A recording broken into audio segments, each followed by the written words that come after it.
Tafsir Al-Azhar Quran Surat An-Nisa ayat 76. A'udzu billahi minasyaitonir rajim. Alladzina amanu yuqatiluna fi sabilillah walladzina kafaru yuqatiluna fi sabilit taghuti faqatilu awliya asyaitoni inna kaidasyaitoni kana dha'ifa. Orang-orang yang beriman, berperanglah mereka pada jalan Allah. Tetapi orang-orang yang kafir, berperang mereka pada jalan Tauhid. Maka perangilah olehmu pengikut-pengikut setan itu. Sesungguhnya tipu daya setan adalah lemah. Orang-orang yang beriman, berperanglah mereka pada jalan Allah. Tetapi orang-orang yang kafir, berperanglah mereka pada jalan Tauhid. Tentang arti Tauhid telah banyak kita uraikan sebelum ini dari rumpun kata tugian, yaitu kesewenangan, nafsu angkara murka, ambisi, gila kekuasaan, sehingga kadang-kadang telah mengambil hak Allah. Maka peperangan orang kafir adalah dari dorongan nafsu tauhid. Sebab itu diperintahkanlah orang yang beriman memerangi tauhid, sebab sumber ilham tauhid bukan dari Allah melainkan dari setan. Maka perangilah olehmu pengikut-pengikut setan itu. Sesungguhnya tipu daya setan adalah lemah. Berperang mempertahankan sabilillah adalah berdasar iman.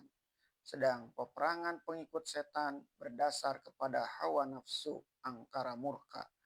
Auliyar Rahman berhadapan dengan auliyahu syaitan. Tetapi tipu daya setan tidaklah akan lama sebab dasarnya amat lemah. Setanlah yang selalu membisikkan dan memberi advice kepada pengikut-pengikutnya itu memujikan kezaliman dan kejahatan. Setanlah yang senang sekali kalau negeri kacau, bangunan hancur dan manusia musnah. Tidak apa, kata setan, sebab dendam hatinya akan lepas. Tetapi dasarnya lemah, sebab itu tidak juga akan menang. Sudah menjadi sunatullah di alam ini. Yang benar selalu bertentangan dengan yang salah, yang hak dengan yang batil. Namun yang hak tetap di atas, yang batil runtuh ke bawah.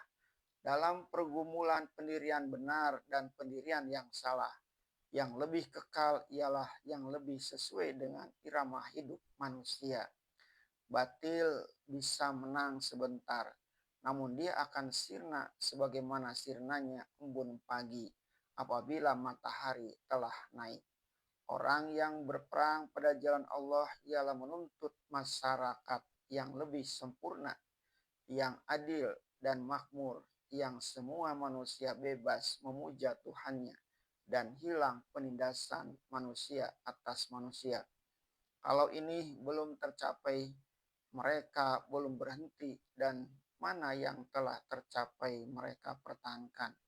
Tetapi kaum kafir bila berperang karena penasehatnya ialah setan, maksud mereka yang utama ialah balas dendam, berkuasa meskipun tidak atas kebenaran, memperbudak dan menindas sesama manusia untuk kepentingan syahwat dan nafsu angkara, sehingga si lemah selalu berlinang air mata, bahkan air mata darah. Maka di antara hak dan batil selalulah berperang. Yang batil akan selalu timbul kalau yang hak tertidur dan terlengah. Pembela yang hak sekali-kali tidak boleh lemah hati dan tidak boleh putus asa.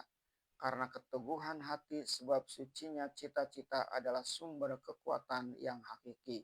Sumber ilham akan menghadapi segala kesulitan. Perang seperti inilah yang boleh dikatakan jihad fisabilillah, yakni perang karena mempertahankan agama.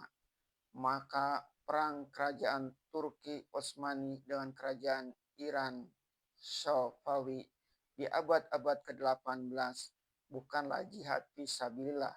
Penaklukan Raja-Raja Utsmani ke tanah-tanah Islam sendiri di abad-abad ke-16 sehingga tidak dapat lagi kekuatan kerajaan-kerajaan Islam dipergunakan untuk membela nasib berjuta-juta kaum muslimin di Andalusia atau Spanyol sampai akhirnya terusir habis.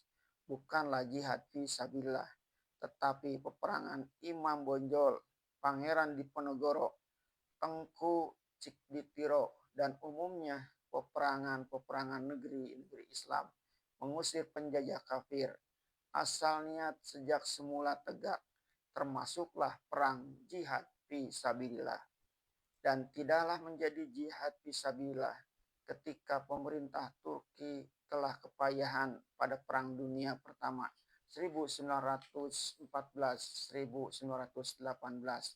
telah sangat terdesak lalu menyebut-nyebut sabilillah, padahal dari beberapa tahun sebelum perang itu pecah, pemimpin Partai Ittihad wat Thoriqi telah lebih mementingkan kebangsaan Turki Taurani dari kesatuan akidah Islamiyah, sehingga rakyat mereka yang Islam mereka tindas, sehingga bangsa Arab dapat dibujuk oleh Inggris dan Prancis memberontak kepada Turki. Padahal setelah mereka lepas dari Turki bertahun-tahun lamanya, mereka ditindas oleh bangsa-bangsa yang menipu mereka itu, sehingga akhirnya Palestina diserahkan oleh Inggris kepada Yahudi. Semoga timbullah kembali pengertian kita umat yang memeluk Islam. Apa arti dan apa syarat hukum dan rukun jihad fisabilillah atau perang sabil bagi menegakkan agar kalimat Allah di atas dan kalimat orang yang kafir runtuh ke bawah. Oleh sebab itu, semuanya hati-hatilah kita memakai kata-kata jihad fisabilillah ini. Karena kata-kata tauhid yang berarti setan kadang-kadang terpecah menjadi taugiyah, yaitu pemimpin-pemimpin atau kepala-kepala pemerintahan yang sangat besar hawa nafsunya berkuasa, tamak dan loba hendak melakukan penyerbuan ke negeri lain untuk melebarkan kuasa. Lalu mereka perkuda ulama-ulama penjual iman untuk mengeluarkan fatwa bahwa perang beliau adalah sabilillah, padahal sabilit tauhid.